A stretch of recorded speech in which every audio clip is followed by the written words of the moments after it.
Hello again, everyone. My name is Amanda Menking, and I am the program manager here at the Trust and Safety Professional Association, also known as TSPA.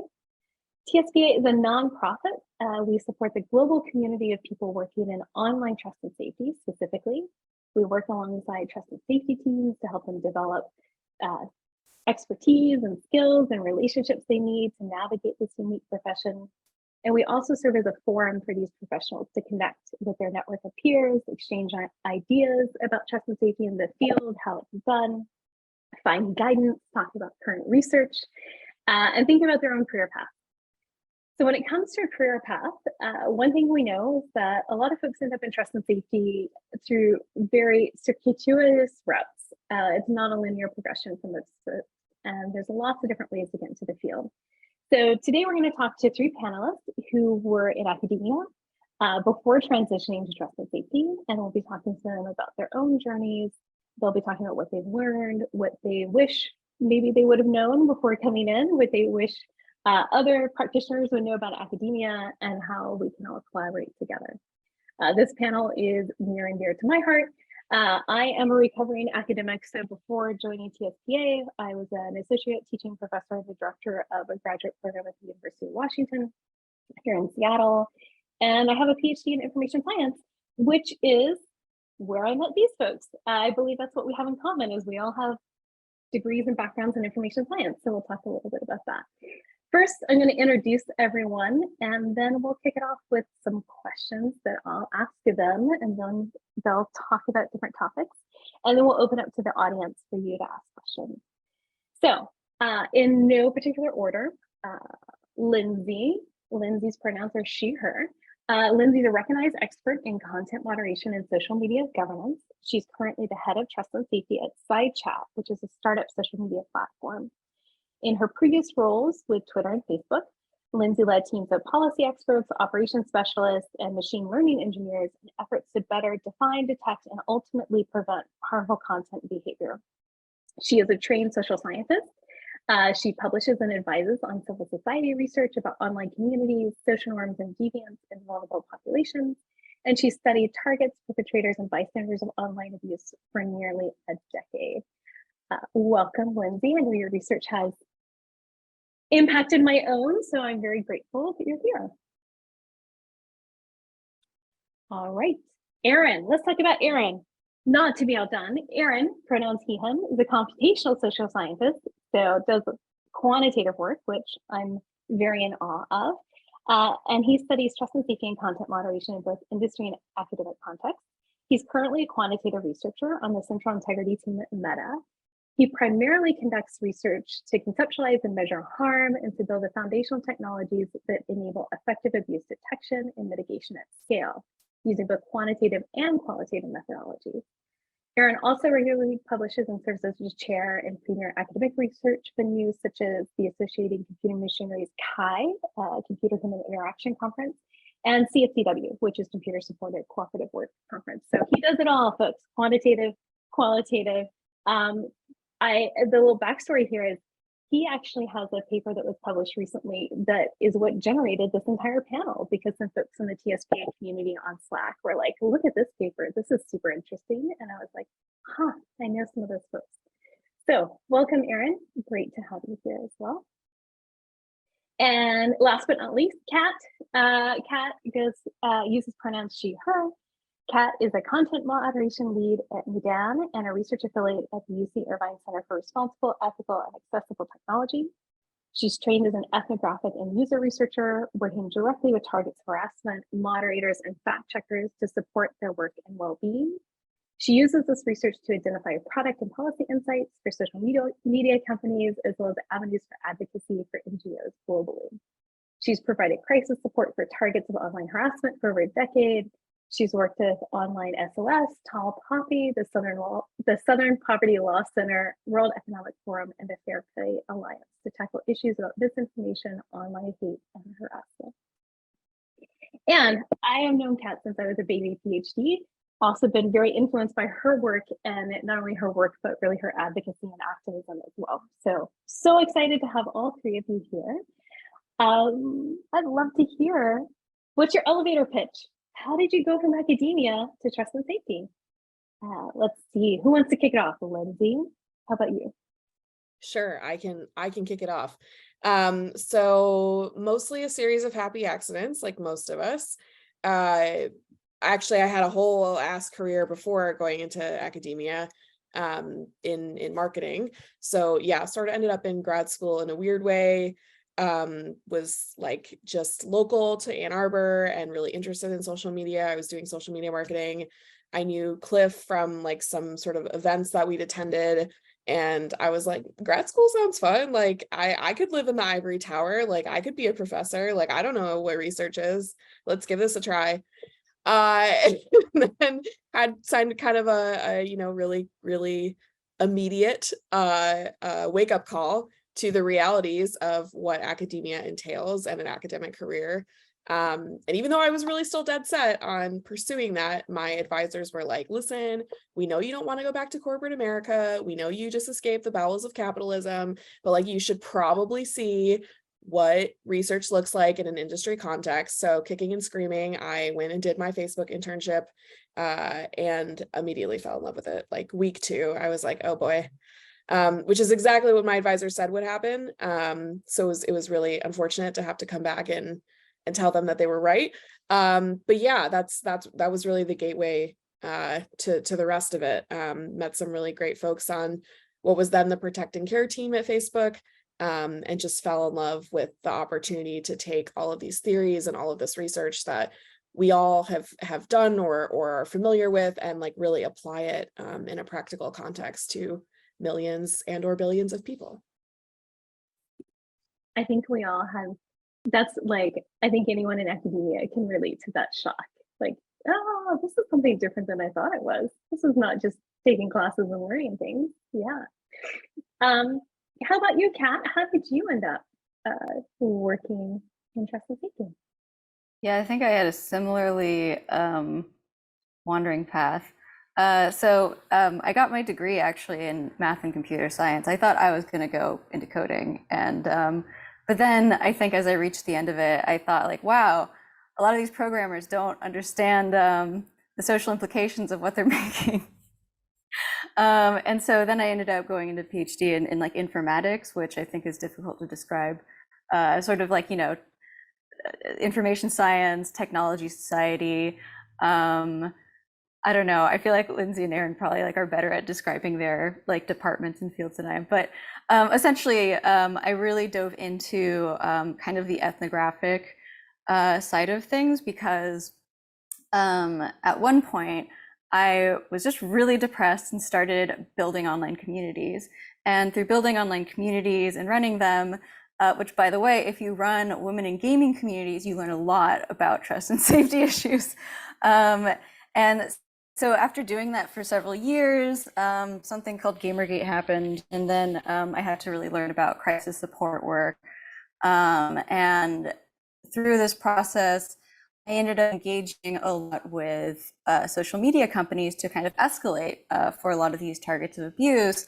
I found myself having to go back and forth between like this go-between of like explaining to the companies, here's what's wrong, then going back to targets of abuse being like, it's actually complicated and I'm not really sure how to navigate this with you. And yeah, I guess there is nothing you can do. So it was really frustrating for me to see, like, to hit all these walls and realize that it wasn't really necessary. So I think that really pushed me into wanting to be on the more design side. So I ended up directing a lot of my PhD work towards studying moderator tools, like for community moderators, because I ended up doing a lot of that. My friends were doing that at Wikipedia and like all of us as community moderators, right? Like not even working at these companies yet. And then we all found ourselves working at these companies as a result. So yeah, I think that was the general journey. I ended up kind of falling as well into civil society, in part, I think, because it can be difficult to do some of this work externally with, I work with like fact checkers as well as, yeah, all of these targets of abuse. It can be difficult to do from like sitting explicitly with inside the company. So I feel like a lot of my journey has been how do you kind of engage with folks like within companies, from like a civil society side, from being kind of embedded in the spaces of folks who are affected by a lot of the decisions made at social media companies. It's so fun to hear, right? An internship, and then also just like your own kind of passion projects and advocacy and work you're doing, how these things came to be. Aaron, how about you? Yeah, I would say my experience is almost kind of like a combination of like Lindsay at Cass, which is basically, like a more computer science background, plus a series of happy accidents. So like I had my undergraduate degree in computer science, and I remember I was like nearing graduation, I was like trying out different research projects, and I was just also like bouncing between different research labs as well. But back then I thought I was going to do like really hardcore, computer sciencey stuff. So I was like trying out like machine learning and like programming languages and like all that kinds of stuff. And in the end, I kind of found like the social problems is, actually like what interested me the most.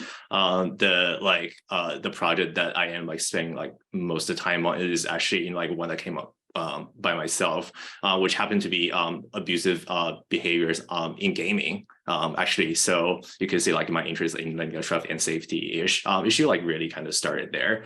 And then, like coming to graduate school, my PhD program, I think it was like around like nearing the end of my first year. That's kind of like where like the happy accident kind of came in. I happened to work on this project with my advisor on kind of like how rules are made on Reddit. And that was like really kind of like my first like really kind of, deep into like the content moderation issues and how that's being carried out in online communities. And, I just found that, to be like a very interesting and also like a very, complex area to work in. And, like since then, I've been doing pretty much like all content moderation studies like since then. And then that's, I think, when I first started like overlap with Lindsay was I started an internship at Facebook when she was a full-timer there. And that internship was like mind-blowing is like an understatement, I think, because like before going into that internship, I thought like I was reading like all the literature like in content moderation, and also like I thought I had like a pretty good idea of like what that entails. And then you kind of like head into the real life and you say, oh shit, that's not like what it is at all. And so yeah, it was great and amazing to learn how like trust and safety issues like how they happen like in the real world, and like especially at scale, right? Like what do you do, like similarly or differently, like if you have to basically like do this like with millions or billions of people. And not only it was kind of like the point I decided to head into like the trust and safety kind of like on the industry side of things, but also I think pretty fundamentally changed like how I would like do research as well. If you kind of like look at like the papers I published like before and after like 2019, it was like a pretty big difference like in terms of like how I like approach the research topics that I want to tackle. But yeah. Can I ask a follow-up question to that? So do you mean that you approach topics, you're looking more interested in topics at scale now, or how has it shifted? Not necessarily. I think especially like the recommendations that I tend to like do my research tend to be just like much more realistic and like much like more actionable as well. I think like prior to that internship, like definitely tend to say a lot of, okay, no, like this like no grandiose like statement like let's fix X. And now I think like I pretty much like very intentionally like steer away like from that kind of statement. It's like, okay, like what's like the actual realistic thing that we can do. So bridging those theories and those methods and that kind of intellectual foundation with real world applications. Yeah. Totally. Fantastic. Actually, I just wanted to chime in too, because I guess we all did some PhD internships at Facebook. which is wild. That I remember when I got this internship, I was so excited. I really wanted to go into Facebook groups because I was like, oh, online community moderation is like a thing. And I was actually kind of disappointed to get into Instagram. Because I was like, oh, but that's like normal content moderation stuff. Like, I don't know.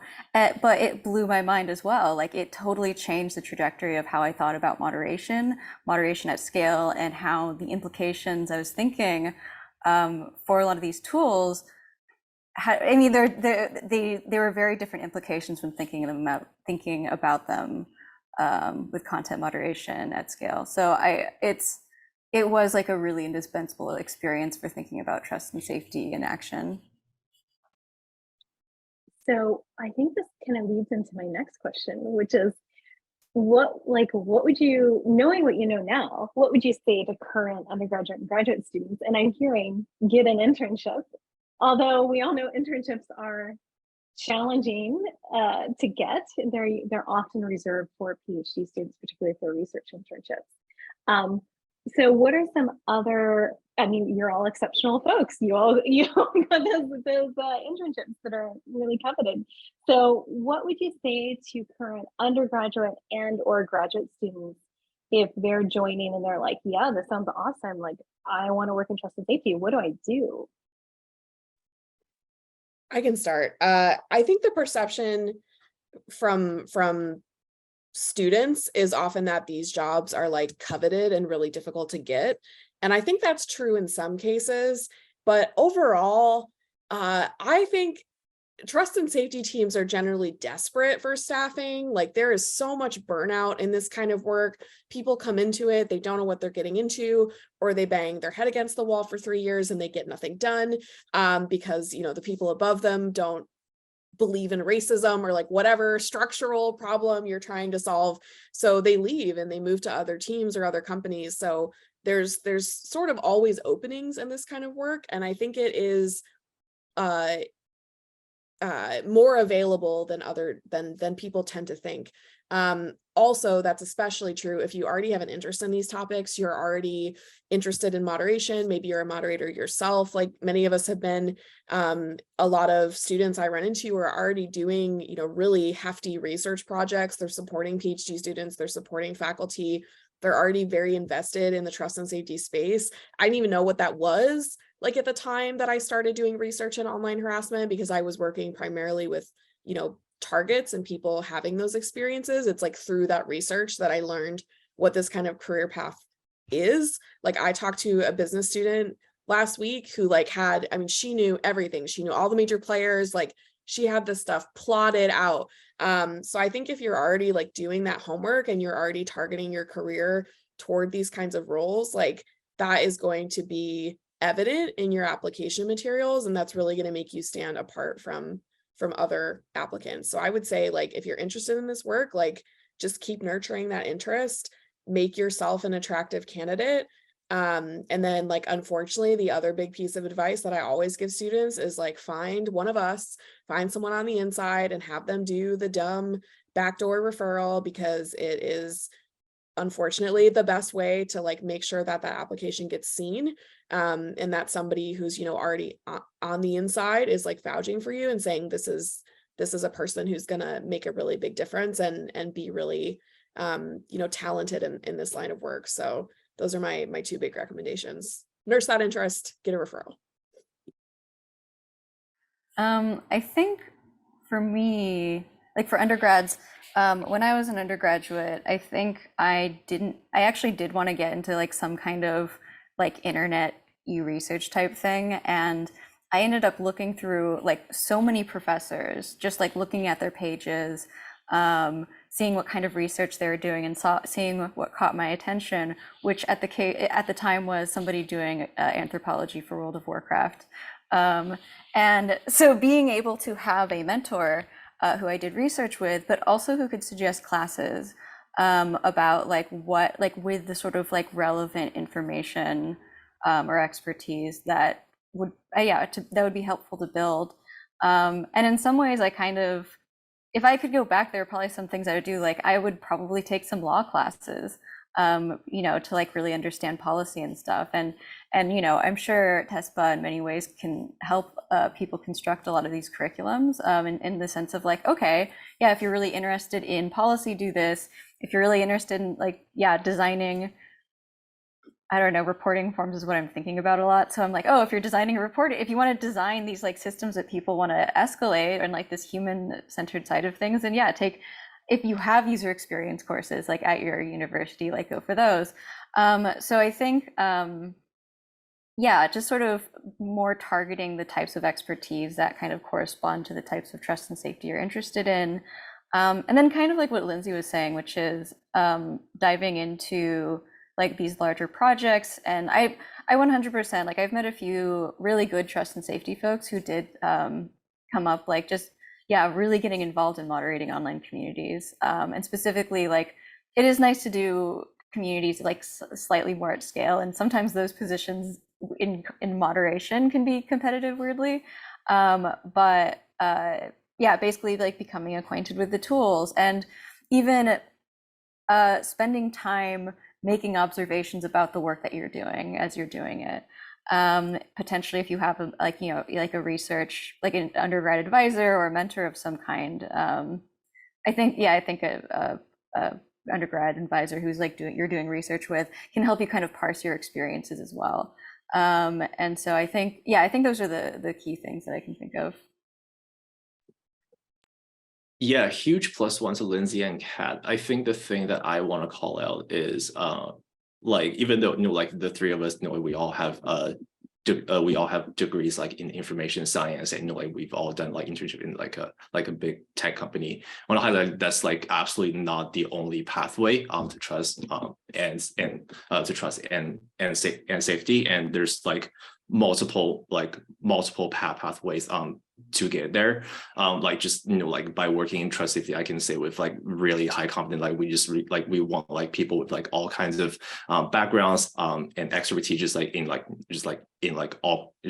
all kinds of things. Like like right now we have like people that come from law, like from public policy, like from psychology and anthropology, like all kinds of things. So so I guess the thing that I want to say is there's like no need to kind of like to drastically kind of like change the path like you're on to get into trust and safety. That's like not a requirement.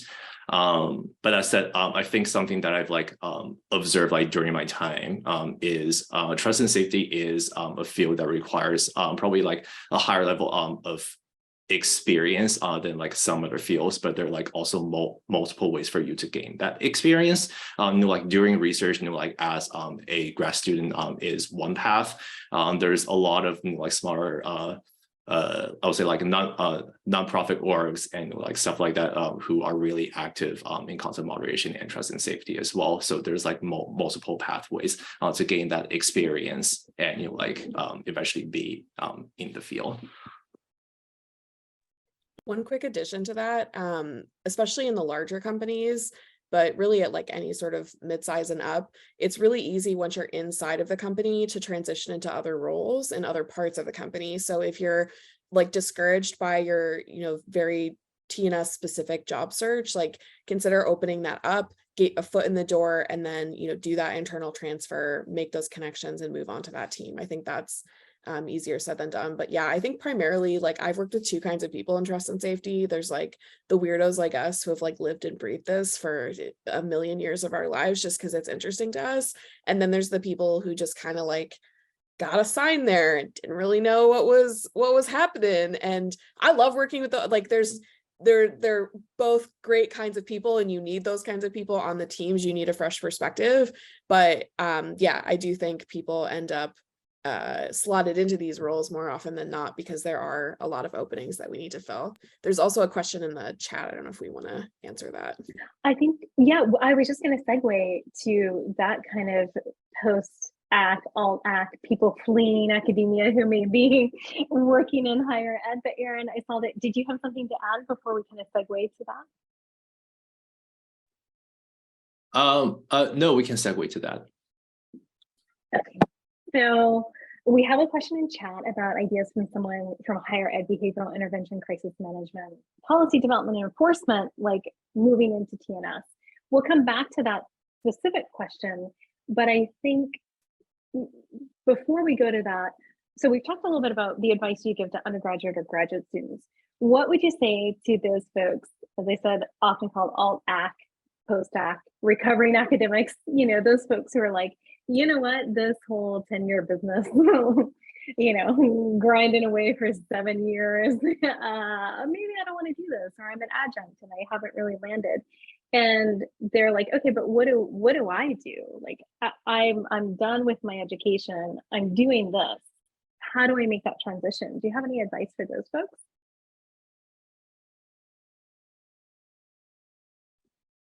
I can get us started. I think for a lot of like the alt-ac folks, this is actually like a great time. And again, this is kind of coming back onto my point about having experience. A lot of like the work, like working in trust and safety does not require you like to basically like live and breathe, you know, like trust and safety like for your whole life. There's a lot of work that we do day to day in trust and safety that are just simply, you know, like a word that's like not related, you know, like to the topic, right? And like there's there's like project management, there's like just like simply, you know, like on a very bare bone level, like how to do research well, right? So I think like the alt-ac folks definitely like have an edge or like a leg up here, just like in terms of the amount of experience that they already have. And I would say, you know, if you want to head into trust and safety and just like, you know, explore something else, just don't hesitate and do it. I would add, I've seen a lot of, oh, sorry, Amanda. No, go for it. I've seen a lot of success from folks who are sort of like dipping their toes into maybe leaving academia, take on like contracting projects. So partnering with researchers at these institutions or policy teams or operations teams. It's most typically through the research team because that's, you know, where the professional connections are. But they'll take on, you know, like a part-time contracting role, maybe do some advisement on an advisory board or actually work on a research project together. And I've seen a lot of those kinds of projects turn into, okay, I kind of want to do this full time. Like, where do I go from here?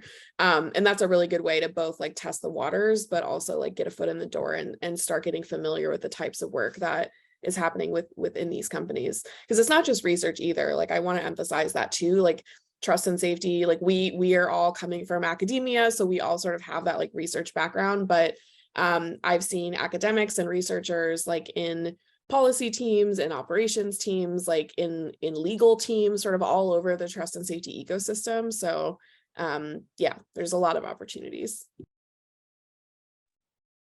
Yeah, I guess, and to add to that as well is, so I see like behavioral intervention, crisis management, policy development. Because I typically have, you know, met and talked to a lot of folks in trust and safety who came from behavioral intervention, and then crisis management, I guess, resonates with me. A lot of those folks, I think, go into like product, you know, because of like the sort of related methodologies, and I think it's true, like going into like the research arm or the research teams or branches, I think is a really good way to get there from like from academia, because I feel like there's kind of a clearer pathway there, and like the way that you're evaluated go into a company, I feel like, yeah, with academic training, I think you have a better time. But yeah, in terms of like these particular kind of domain areas, yeah, so like, yeah, behavioral intervention, I think, yeah, there's incredible methodology for a lot of product development, crisis management. I guess I could see kind of landing anywhere. And then policy development, I mean, I suppose it would be policy. Let's see, development enforcement. Yeah, I guess I think a lot of it would be coming into one of these spaces or adjacent to these spaces, and then like, yeah, searching within the company to understand better what people's roles are related to those topics. And then also, I think because it can vary significantly from company to company, because I've known folks where there was like a trust and safety unit and it had policy and product in it. And then in other cases, like policy was a whole unit organization of its own, and then product. Yeah, so it's all over the place. So I think, On some level, yeah, it's hard to answer a specific question of like what area of TNS, just because I think those skill sets kind of are applicable across so many like TNS domains. So I think those are the kinds of tactics I would use to sort of figure that out, and my like general overview of where I think they could land. To that point, and in the larger companies, or at least the companies that have more mature trust and safety ecosystems, there are a lot of like bridging roles, right? So I know we have at least one audience member whose name I recognize, who, you know, worked on a policy research team at one of the biggies. So that's like a really interesting sort of bridging role. There's also teams like Product Trust over at the company currently known as Twitter, that, you know, sort of bridge the gap between policy and product. And there's lots of roles within, you know, sort of operations that are more bridging roles too. So people who are doing crisis investigations, like more on the side of content moderation areas that are like high severity and need like immediate attention. There's whole investigations teams that focus on those. So yeah, I think getting familiar with the basic sort of pillars of where trust and safety work is happening within different kinds of companies, whether that's social media or elsewhere, and then sort of digging in from there is a good strategy.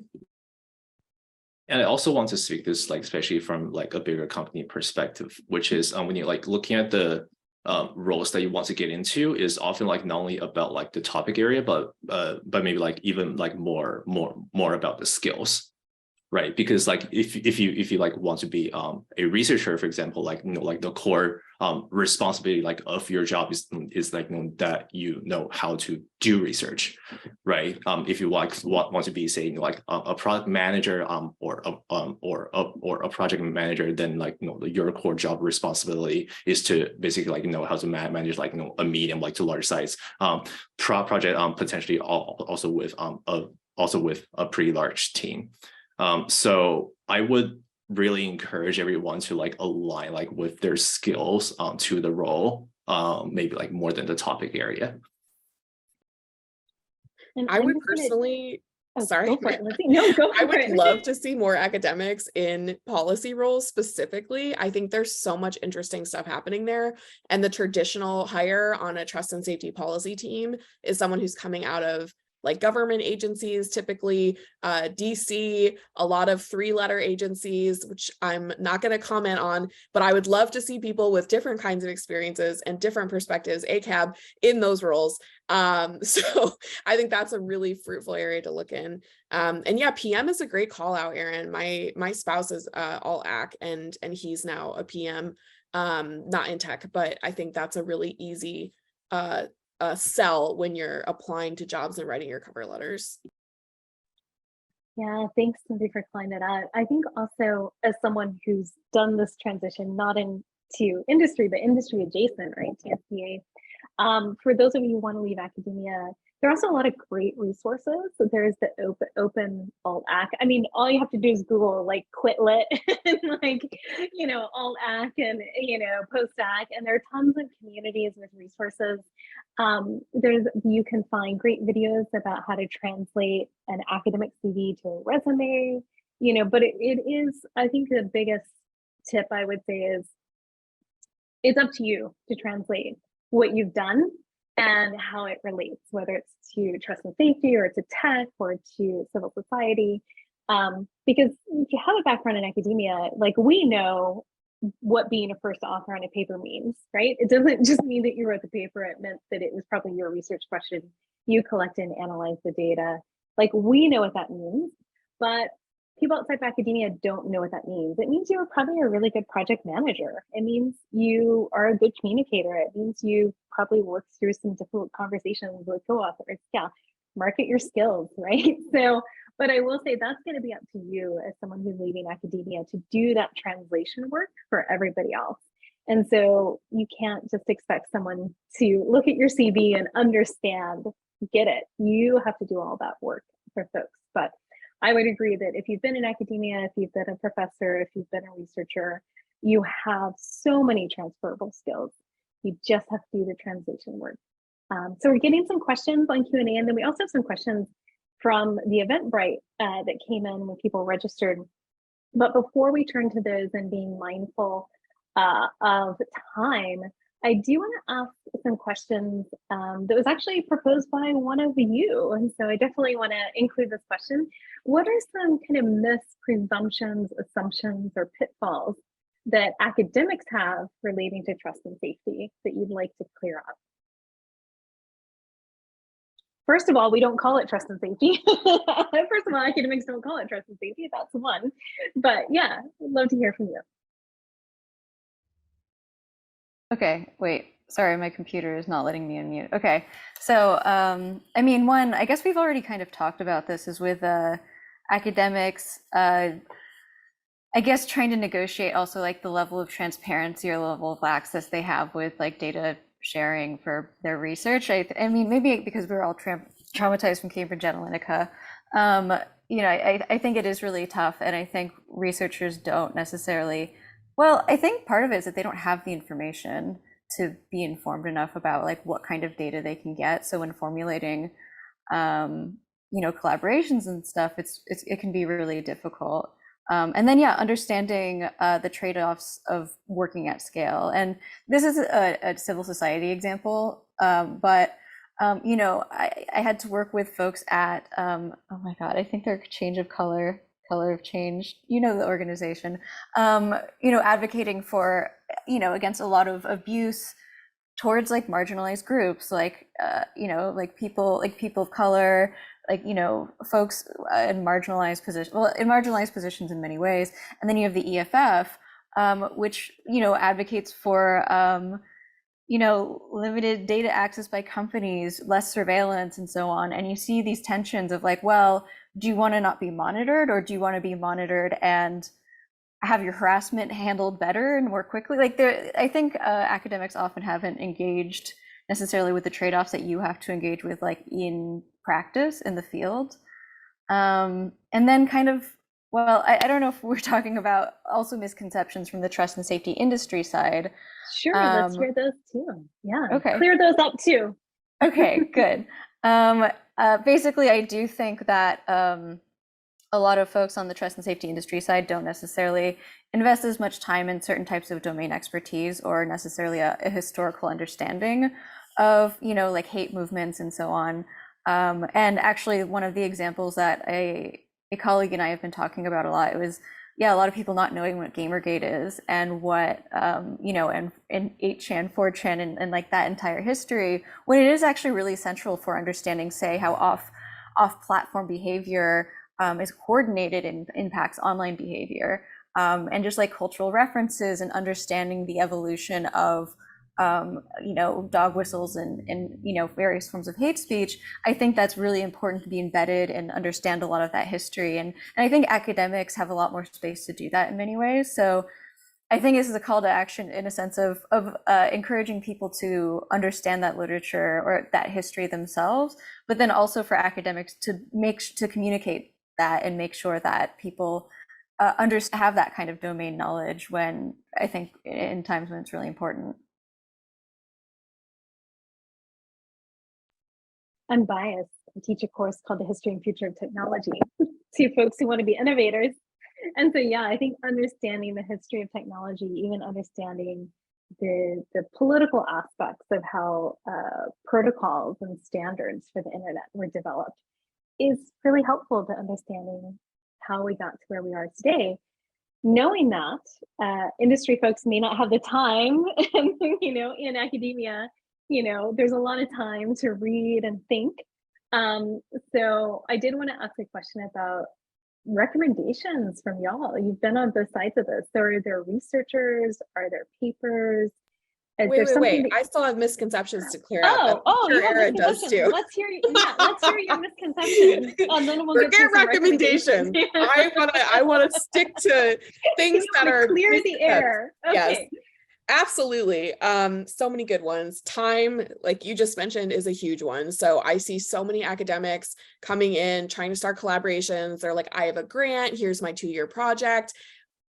That we cannot think in 2 years worth of time. I wish that we could in these industry roles, but like we we are typically looking at a 6-month roadmap, a 3-month roadmap, a 1-month roadmap. It's like, what can we get done in the next couple of months? What can we get done, you know, by the end of the year? Not a multi-year thing. That's not to say that you can't create a longer term collaboration and more of a longitudinal project, but usually you're going to need to like prove your worth on more of the short-term cycles that industry functions on before you get those longer term opportunities.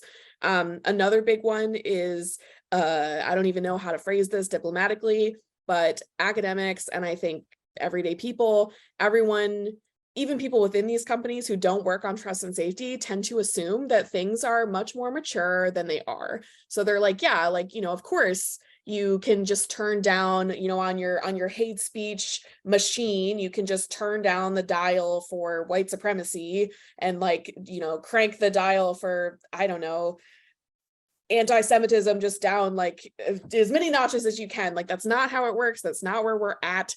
That's not how machine learning works. That's not how any of this works. And these teams within all of these companies, even the biggies, are so under-resourced and so understaffed that even the projects that they, you know, wanted to put into action have gotten killed or reprioritized or dropped off a roadmap. So I think it's important to keep that in mind coming in, is like, things are so much farther behind than you think they are. That being said, I've also seen a lot of academics come in and, you know, they'll be like, oh, have you ever heard of social norms? And like, any PM I've ever had has like definitely heard of social norms. So they're like immediately rolling their eyes, like, please don't tell me anything else about social norms. Like, we get like, how can we translate that, right? Like, that translation work is so key here as well. They are somewhat familiar with a lot of the theories that we use, but they need to know how to put it into practice, and they need to know how to put it into practice in a way that is going to be marketable to the higher ups. So all of us in an industry context are answerable to, you know, people at various levels of leadership who don't necessarily care always about just, you know, making the world a better place and like a little less of a racist place. So we got to find ways together between industry and academia to like market those projects and look at the business case, even though, you know, from all of our perspectives, there's a very obvious business case for reduce racism equals more users equals dollars. But you got to like do that math for leadership and make sure that you're proving that this is a project that is like worth everyone's time. Yeah, there's like 10 more, but I'll stop there. Erin, do you have misconceptions? You know, I just want to say plus 1,000 to business case, right? Because I think academics, your currency is your intellectual contribution, right? Industry, your currency is like shipping something and having a business case for it. It's very different. Yeah. Erin, what about you? Misconceptions, myths, presumptions? Yes. And I know we're coming out of time, so I'll just like mention like one quick thing, which is my point is trade-offs are everything in trust and safety that I think a lot of like the academic folks haven't like really internalized well, and I totally see why, because like the way that you write an interesting paper and like the way that you make an interesting intellectual contribution is like to really dive deep like into a single problem and like to really advocate like for that problem.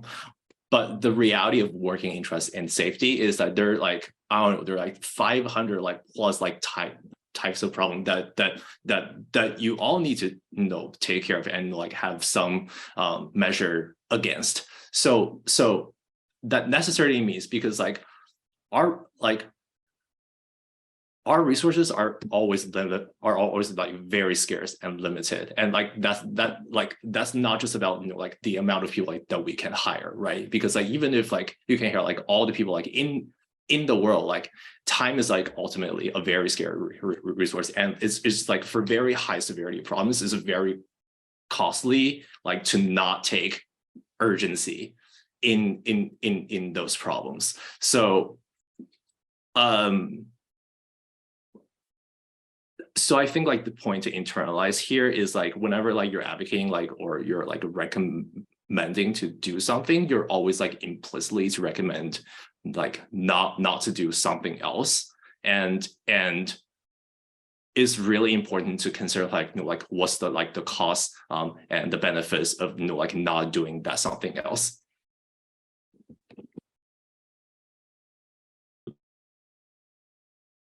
Yeah. Ben, again, ivory tower versus like real time, right? Not 2 years, real time matters of seconds or minutes to respond to threat and think about solutions. Yeah, very different.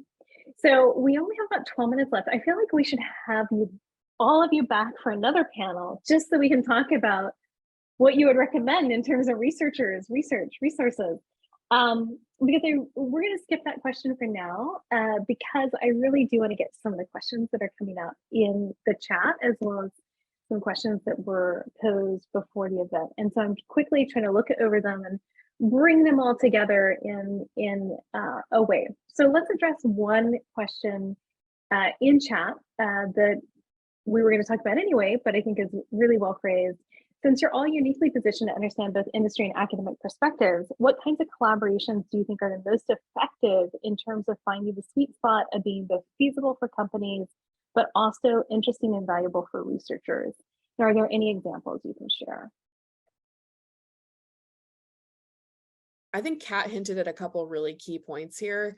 One is access, the other is scale. So I think the best thing you can do if you're an academic looking to collaborate in industry is like find one of us and get as much context as you can before making a proposal or, you know, trying to actually like seal the deal. Like, don't come in with the project you want to do. That's probably not going to work. Maybe in some like rare instances it does, but usually it's going to need tweaking. Like, don't come in like, I need this specific data in order to do this. It's much better if you come in with like a general set of questions that interest you and different options. So like, if I had access to this kind of data, here's how I could answer part of this question. If I had access to all this kind of data, I could do a little bit more. If you have that sort of like menu of options kind of approach, it's going to be a lot easier for your industry contact to look at that and be like, oh, actually, this is perfect. I'm going to put you in touch with this PM. I don't think we can get you, you know, this level of data, but we can probably get you this level. And there's like some negotiation involved, which I think can sometimes be uncomfortable coming out of the academic world where you're like, oh, I have this grant money, so I get to just like do my thing now. It's a little bit more of like a, you know, a dance, but I think that's the best way to approach it. And then on the scale side, and into what Aaron said as well, like because time and resources are so limited, which I know sounds insane when so many of us have worked at these companies that have just so much freaking money, it's unfathomable. Our teams are still very, very, very under-resourced.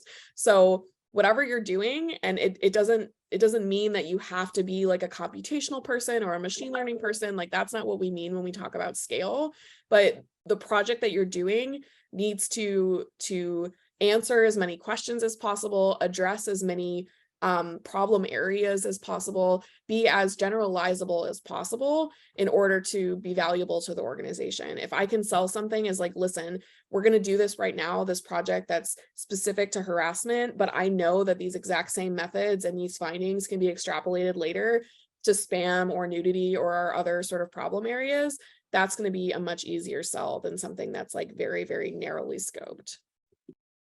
Yeah, strong +1 to Lindsay. I think especially on this like being a negotiation and like, you know, a dance point. I think it's really hard to kind of like calibrate like what kind of projects will be interesting to the companies, because you know in industry just moves, you know, like in fast and mysterious ways. So like the best way to start a collaboration, you know, is like to talk to someone, you know, like the three of us, and like to really come like inside, okay, you know, like what options like do I have right now, and like what's kind of like, you know, like to really like do that back and forth, right, to see, you know, like what's like my current like best match with the company I'm interested in working with.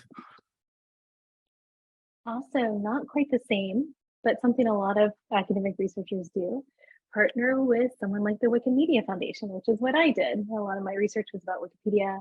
Researchers love Wikipedia because you can get access to not all, but a lot of the data. And the Wikimedia Foundation does research grants. smaller grants for researchers, right? So sometimes you can also partner with maybe other nonprofits, but that will help you and will actually provide some grants and will work with you if your project is in alignment with problems they are trying to solve. As Lindsay said, it has to be in alignment with problems they're trying to solve. We have about 8 minutes left, and I want to talk a little bit about some questions that we got in the Eventbrite registration ahead of time. And so one that I think is really interesting is, kind of like, if you are a professor and if you are either, I think we've talked a little bit about partnering in studies, but I also want to talk about preparing students. If you're joining and you're a professor and you're preparing students, obviously you gave some advice in general to students, but what would you say to professors who are thinking about teaching any content related to trust and safety?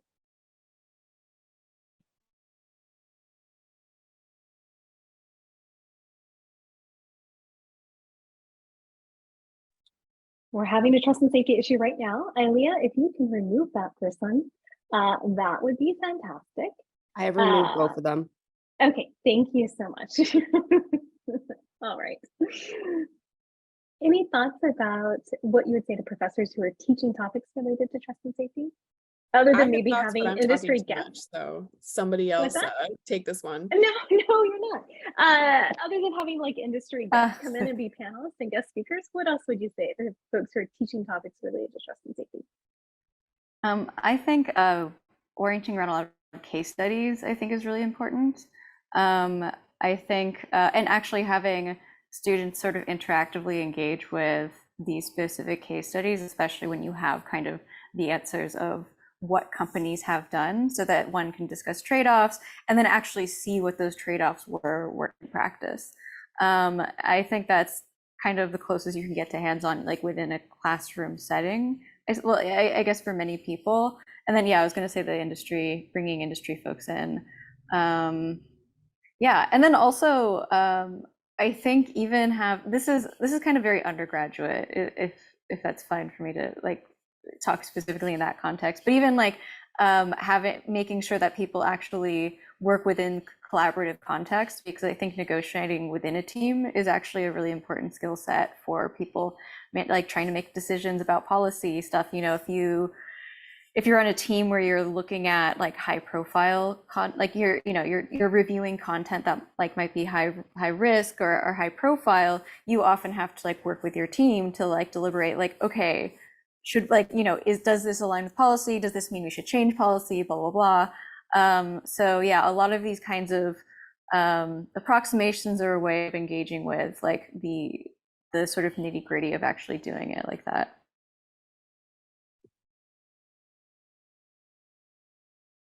Yeah, strong +1 to bring the industry folks in. I think that's really, I would even like kind of like go out of my way and say that's almost like a prerequisite of like having a class on trust and safety, just because I've seen like a lot of folks just, getting like on a very high level, like how trust and safety works, just like intuitively wrong. So I would really encourage like the professors here, if you want like to teach a class about this, definitely reach out to some like folks who work in trust and safety, just like to talk to them, like have like a coffee like for an hour, just like to really understand kind of like on the high level, like how this thing even works, because this is like a highly collaborative space. You have like in the pretty simple company that you have like you at least have people like working in products and operations and policy and legal, and like these folks like working together in just like hugely complex like operation that like honestly I think just like figuring just like introducing how this like whole thing works, and just like even like touch on like a little bit more about like where the current kind of like the major problems like on the internet right now. I think that's like easily like a whole semester of content, like if not more. I feel like that would be an entire degree, perhaps. All the problems on the internet right now. Exactly what I was going to say. I spend like all my free time now thinking about how to teach trust and safety, or what a trust and safety degree would actually look like. So if anyone wants to talk more about that, like there are a group of people who are seriously thinking through those things, would love to talk more. I mean, this is just good pedagogy generally, but like the more interactive that you can make a class on trust and safety, the better. Like throw these problems at the students, like have them solve for the things that they're seeing in the news right now, right? Like you're Elon Musk, about that, but you're Elon Musk, you just took over Twitter, and you have to make some money really fast. Like, what are you going to do? Probably not charge $20 for blue checks, because that's a very bad idea. But what would you do instead? Like throw problems at them and have them work through it. I think that's a really good way to prepare them for this type of work. Fantastic. Well, Kat, one Wait. last thought before I wrap things up. No, go ahead. Go ahead. Oh, you're muted. You're muted.